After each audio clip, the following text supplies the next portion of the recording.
Good morning. मंगलवार का दिन, सोमवार मिस हो गया। तबीयत थोड़ा ठीक नहीं है, कोल्ड हो गया ज़बरदस्त। आज शायद कुछ लग रहा है बेटर है। तो बात करते हैं पहले हम यूएस से। यूएस ऑलमोस्ट फ्लैट रहा, डाउ 82 पॉइंट प्लस रहा है और नेस्डेक भी 50 पॉइंट प्लस रहा है। तो ओवरऑल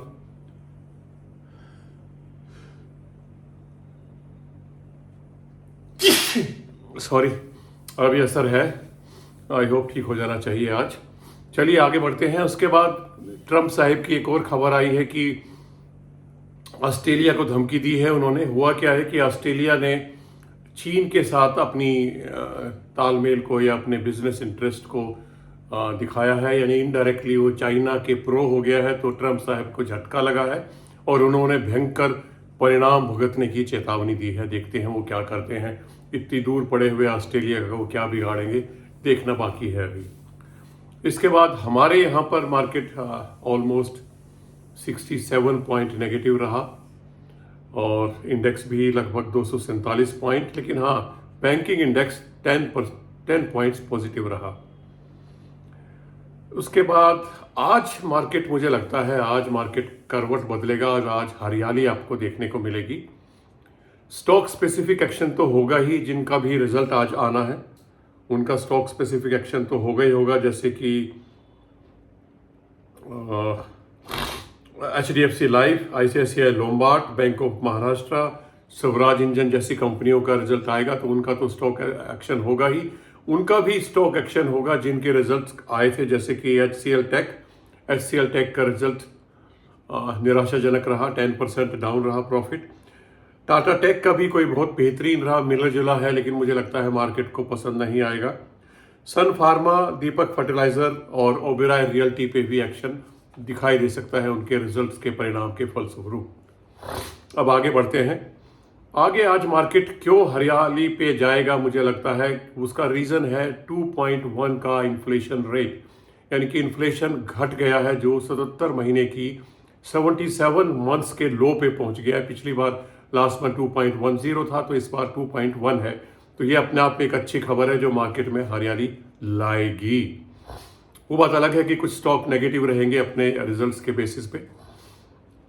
अब आगे बढ़ते हैं। इसके बाद हम बात करते हैं TCS के रिजल्ट्स, जैसे हमने बात की थी, अच्छे नहीं रहे और कल 3210-15 के आसपास रहा। कल भी मैंने 4-5 शेयर खरीदे हैं, आज भी खरीदूंगा क्योंकि मुझे लग रहा है ये 3200 से नीचे क्या 3100 के आसपास तक भी जाएगा और एक आज झटके में शायद कहीं 3050 या 3100 के आसपास कहीं रह सकता है। और मुझे लगता है अगर आप लॉन्ग टर्म इन्वेस्टर हैं तो बेहतरीन मौका ऑलरेडी शुरू हो चुका है 3300 के भाव से, जैसा कि मैंने पहले बताया था।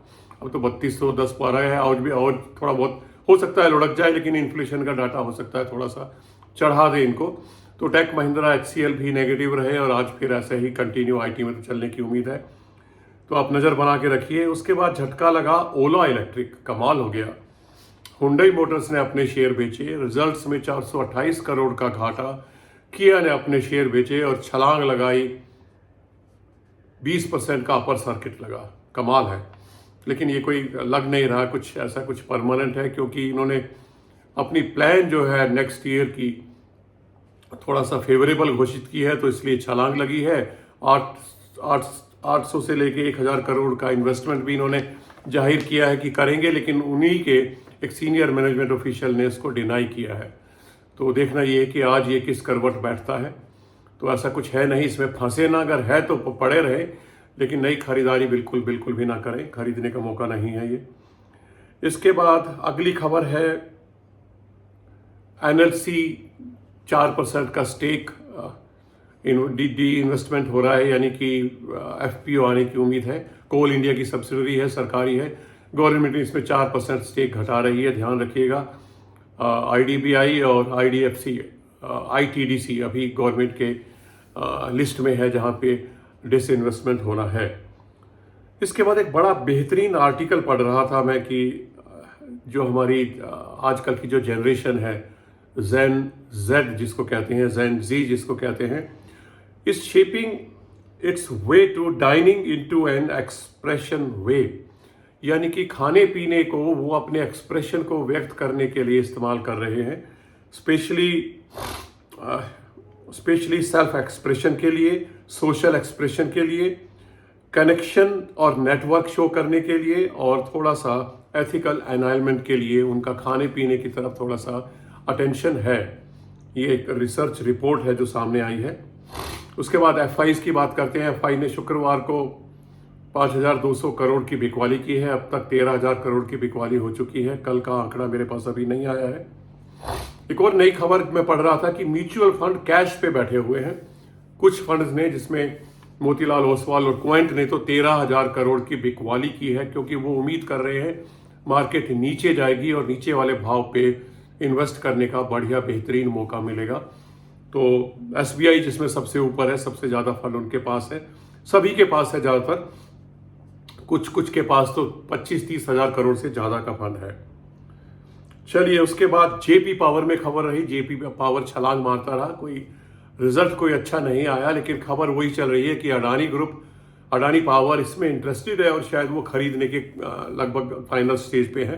रीमर है, अभी कुछ पक्का नहीं है, तो इसलिए वो दौड़ लगाई। अगर आपके पास है तो पड़े रहें, लेकिन नई खरीदारी बिल्कुल भी ना करें। इसमें एंट्री करने का ये प्राइस नहीं है। कुछ भी हो सकता है, लेकिन एंट्री करने का प्राइस नहीं है। डी मार्ट 2% नीचे रहा, क्योंकि उसके नतीजे भी ठीक नहीं है। 0.8% डाउन रहा प्रॉफिट जो है। चलिए, इसके बाद आगे चलते हैं हम। रिजल्ट्स आ जाएंगे HDFC life, ICICI Lombard, bank of Maharashtra, Swaraj engine, जो हम बात कर चुके हैं पहले ही। बोनस आना है अशोक लीलैंड का, मदरसन सुमी और मदरसन सुमी वायरिंग और संवर्धना मदरसन सुमी, तो इनके रिजल्ट्स आ जाने हैं। बोनस भी इन्होंने डिक्लेयर किया हुआ, अगर आपको याद हो तो इन दोनों का 2:1 का बोनस है और अशोक लीलैंड का 1:1 का बोनस है। चलिए, बोनस के ऊपर मुझे याद आया, एक क्वारी थी एक सज्जन के पास, 3 शेयर है किसी कंपनी के, और उसने बोनस अनाउंस किया है 4:1, यानी 4 पे 1 मिलेगा। तो इसमें कुछ फायदा होगा कि नहीं होगा? बाहर की कंपनियों के हिसाब से बात करें तो कुछ नहीं होगा। हमारे यहाँ कंपनीज की अलग अलग पॉलिसी है, तो बेहतर होगा कि जब भी कंपनी ऐसा अनाउंसमेंट करती है तो अपने शेयर को आप उसी मल्टीपल में आप कर लें। 1-2 की कमी है तो आप खरीद के बढ़ा लें, लेकिन मुनाफे की उम्मीद ना करें। ये उम्मीद ना करें कि हर कंपनी आपको उस फ्रैक्शनल शेयर के बदले में आपको पैसा देगी। कंपनी के पॉलिसी टू पॉलिसी निर्भर करता है, लेकिन जो अच्छी वाली कंपनियां हैं, जो बड़ी वाली कंपनियां हैं, वो अपनी रेपुटेशन बनाए रखने के लिए अक्सर देती हैं, लेकिन सभी कंपनियां नहीं देती हैं। तो ध्यान रखिए, इस झमेले में ना पड़े। अगर इस तरह का बोनस है और आपके पास रेशियो इस तरह की है तो उसको आप पूरा करें। इसके बाद बीईएमएल को एक ऑर्डर मिला है $6.2 मिलियन का, बेहतरीन ऑर्डर मिला है। कंपनी भी डिफेंस की बेहतरीन है। मुझे लगता है आने वाले 2-3 साल के अंदर ये बेहतरीन प्रदर्शन कर सकती है। पहले था मेरे पास बेच खाया, लेकिन अब मुझे लग रहा है कि इसमें मौका मिले तो इन्वेस्टमेंट करना चाहिए। वैसे भी बहुत जल्दी ही स्टॉक स्प्लिट के लिए 21 जुलाई को इनकी मीटिंग होने वाली है, तो आप इस पे नज़र रखिए। एक और कंपनी है वीआईपी, जिसमें वो 32% स्टेक बेचने जा रहे हैं। ऑलमोस्ट मुझे लग रहा है कि प्रमोटर जो है बाहर निकल रहा है, और वैसे भी जब 26% से ज़्यादा का स्टेक मार्केट में बेचना होता है तो ओएफएस लाना जरूरी होता है। तो कंपनी ओएफएस लाएगी, तो देखिए ये कब आता है। तो फार्मा कल बहुत अच्छा रहा, हेल्थ केयर फायदे में रहा, हरियाली में रहा, रियल्टी सबसे ज़्यादा हरियाली में रहा, मीडिया हरियाली में रहा, फार्मा रहा, पीएसयू बैंक हरियाली में रहे, आईटी ज़्यादातर गिरा है और डिफेंस शेयर भी गिरे हैं। ये कल का रवैया रहा। एक शेयर में देख रहा था, न्यूलैंड लैब 18% बढ़ा है, ओला भी बढ़ा है, न्यूलैंड लैब बढ़ा है और जेपी पावर, इनमें तो ज़्यादा छलांग थी कल।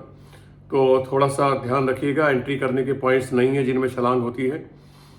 तो इसके बाद आप नज़र, मैंने जैसा कि बोला, आप नज़र रख सकते हैं एबीबी पर, टीसीएस पर, सीमेंस एनर्जी भी गिरा है, उस पर भी आप नज़र बना के रख सकते हैं। सीमेंस इंडिया और सीमेंस एनर्जी दोनों शेयर डीमर्जर के बाद अच्छे हैं, लेकिन भाव ज़्यादा है। 3,000 से नीचे अगर मिले तो आप कोशिश कर सकते हैं अपने पोर्टफोलियो में इनको लाने के लिए। तो आज मार्केट, जैसा कि मैंने बोला, प्लस रहना चाहिए, कुछ ऐसा नेगेटिव नहीं है। स्टॉक स्पेसिफिक एक्शन जरूर रहेगा।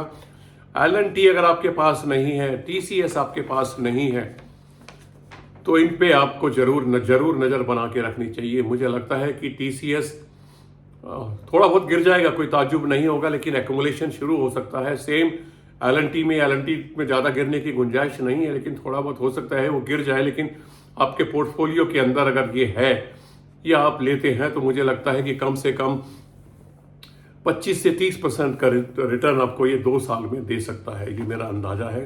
कोई रिकमेंडेशन नहीं है स्टॉक का, कोई भी खरीदारी का, ये मैं अपने सिर्फ इंफॉर्मेशन जो मैंने इकट्ठी की है या एजुकेशनल पॉइंट ऑफ व्यू से आपके साथ शेयर कर रहा हूँ।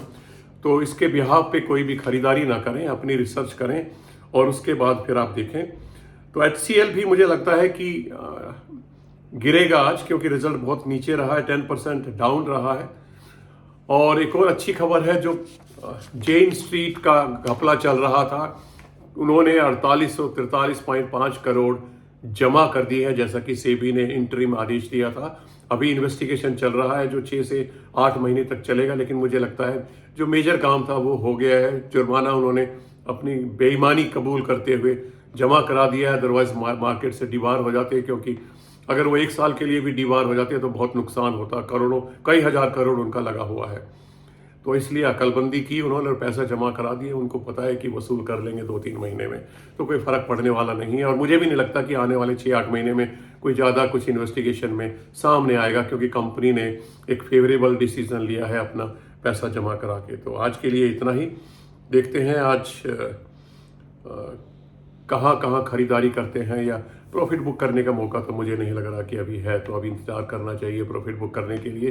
लेकिन खरीदारी करने के लिए बहुत बहुत मौके हैं। जैसे कि मैंने बोला, कल मैंने TCS खरीदा, पीडीलाइट में भी मुझे खरीदारी के मौके लग रहे हैं। आज मैंने जो अपने लिए नोट किए हैं उसमें TCS है, HCL टेक है, पीडीलाइट है, और एक बार फिर से मैं एंट्री करना चाह रहा हूँ संवर्धना मदरसन में। अगर 150 के आसपास मिल जाता है, क्योंकि 2:1 का बोनस है, तो मैं कम से कम 200-300 सोच रहा हूँ खरीद लूँ, क्योंकि आने वाले 2-3 साल में, अभी इमीडिएट कोई फायदा नहीं होगा, 2-3 साल में ये अच्छा बेनिफिट दे सकता है। बेहतरीन ऑटो एंसिलरी कंपनी है और इसने शेयर होल्डर्स को पिछले इतिहास में बहुत बहुत बढ़िया बेहतरीन रिटर्न बना के दिया है।